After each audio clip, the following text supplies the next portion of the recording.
Bonjour à tous, ravi de vous retrouver pour ce Morning Echo du vendredi 12 février 2021. La photo du jour, c'est celle du Nouvel An chinois, c'est l'année du buffle, donc les marchés financiers chinois vont être fermés pendant une semaine. Il faut voyez tout ceci dans un contexte où finalement les marchés actions ont peu bougé hier, peu de variations, même si on se retrouve tout proche des niveaux records, notamment sur les marchés américains. 3916 pour le SP500, l'indice phare américain, toujours avec des volumes assez importants. Vous voyez que sur ces derniers jours, eh bien, l'appétit pour les actions américaines en particulier a été très forte, proche d'ailleurs des niveaux lorsque de la pandémie et le crash qui avait eu lieu en mars dernier. Du point de vue des crypto-monnaies, là aussi une actualité puisque le Bitcoin a connu un niveau record hier, tout proche donc des 50 000 dollars, qui est quand même une barrière assez importante.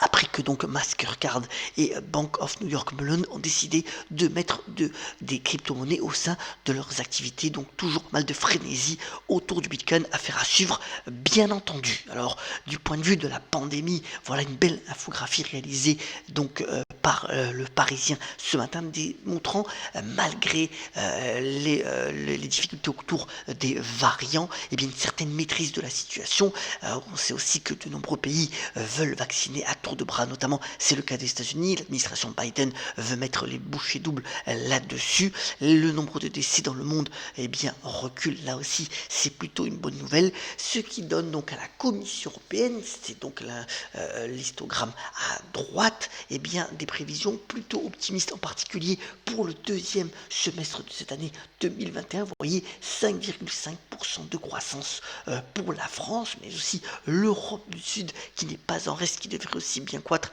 à la fois en 2021 et 2022.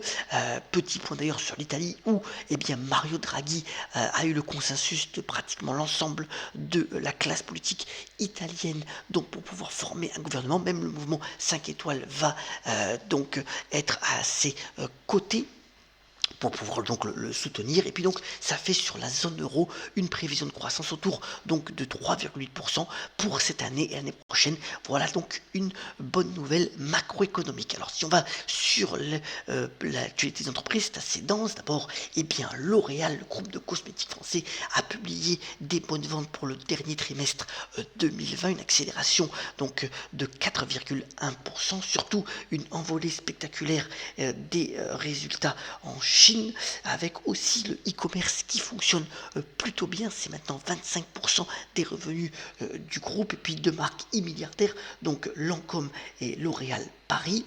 Alors sous l'impulsion de Jean-Paul Agon, qui va d'ailleurs laisser une partie de ses prérogatives d'ici avril prochain, le nouveau terrain de croissance pour L'Oréal, ça va être l'Afrique. De fortes ambitions sont en effet attendues sur ce nouveau continent pour pouvoir encore permettre au groupe cosmétique français de continuer à croître. Vous voyez déjà une courbe assez phénoménale, qui en fait une des valeurs de fonds de portefeuille assez choisies par l'ensemble des investisseurs. Disney a publié ses résultats après la clôture. Là aussi, le groupe de médias d'entertainment américain a plutôt séduit les analystes. D'abord, il y a eu sur la plateforme Disney+, plus de 21 millions d'abonnés sur le seul dernier trimestre de 2020. Et puis les parcs d'attractions, même s'ils sont fermés, ont réalisé des pertes moins significatives que prévu. Vous voyez qu'après clôture, l'action, qui a déjà connu là aussi un parcours boursier assez incroyable, a gagné encore un 40%.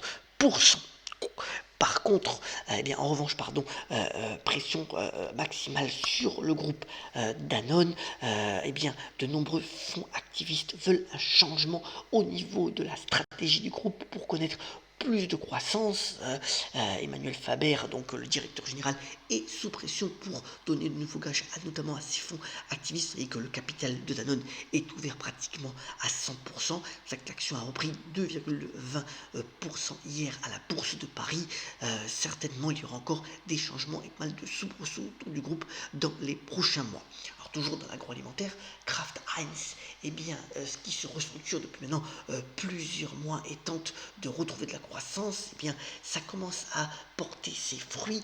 Vous voyez que hier, le groupe a publié des résultats plutôt probants en termes de revenus que de résultats nets, avec en plus une cession donc de son activité cacahuète à Hormel pour 3,35 milliards de dollars. Et voilà donc le groupe Kraft Heinz qui peut repartir sur de bonnes bases pour connaître dans les prochains mois et les prochaines années une croissance de nouveau assez saine. PayPal aussi veut continuer à croître avec le parcours boursier là aussi a été quand même assez phénoménal sur les derniers mois. Et bien PayPal veut continuer, notamment en proposant de nouveaux services sur sa plateforme, des comptes d'épargne, des fonctionnalités pour pourquoi pas eh bien investir sur les marchés financiers. En tous les cas, le but d'ici 2025, c'est de doubler son nombre d'utilisateurs actifs. Donc voilà une forte ambition pour la plateforme de paiement en ligne. Et puis Bumble, c'est en fait une application, un site de rencontre où c'est la femme qui prend l'initiative. Eh bien a bondi hier à la bourse de New York de plus de 63%, ce qui fait que sa créatrice, donc Whitney Wolf, qui n'a que 31 ans, eh bien, est devenue milliardaire. Cette application a été créée en 2014 et connaît un fort succès. L'IPO va servir d'ailleurs à s'étendre à l'international, donc pour cette application Bumble. Alors sur le non-coté, activité assez intéressante puisque eh bien, via leur SPAC, donc qui avait levé 690 millions de dollars à l'époque, eh bien, un ancien fondateur de LinkedIn et Mark Pincus, qui est bien connu dans la tech américaine, vont certainement racheter Joby Aviation. Alors, Joby Aviation, c'est un spécialiste du taxi volant qui a déjà fait 600 vols d'essai depuis sa création et qui pourrait donc être vendu à ce SPAC pour 5,7 milliards de dollars. On sait que sur le créneau de taxi volant, il y a de fortes ambitions et de fortes prévisions de croissance à partir de 2025. Et puis Thrasio, alors Thrasio, c'est une société spécialisée basée à Boston qui en fait rachète les meilleures sociétés qui vendent sur la plateforme Amazon et qui les font croître. Et bien vient de lever 750 millions de dollars pour continuer à acheter ces meilleures sociétés donc qui travaillent directement sur la place de marché d'Amazon. Donc retenez sur notre ratio, il y aura certainement une IPO dans les mois ou les années à venir. Alors, bonne nouvelle du point de vue culturel, puisque les victoires de la musique vont bien avoir lieu après moult tergiversations. Et bien, ce sera ce soir sur France 2, en direct pour la majorité des prestations des différents artistes musicaux qui recevront leur prix. Alors, il y aura aussi des figurants, donc 200 figurants pour mettre un petit peu d'ambiance, puisque les prestations seront faites en live. Voilà donc une bonne nouvelle pour cette 36e édition qui sera présentée par Stéphane Bern et Laurie Tillman. Alors qu'aujourd'hui sort aussi le nouvel album de Julien Clerc à 73 ans. Et il a toujours la pêche. C'est quand même son 39e album avec notamment certains titres qui sont écrits par notamment Carla Bruni. Il a passé 5 ans à Londres, revient en France, mais toujours avec l'ambition de bien faire et de donner de belles mélodies.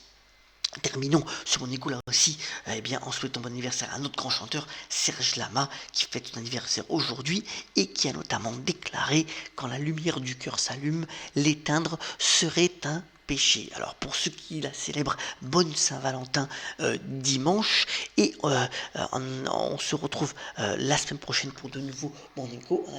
En attendant, excellente journée à toutes et à tous.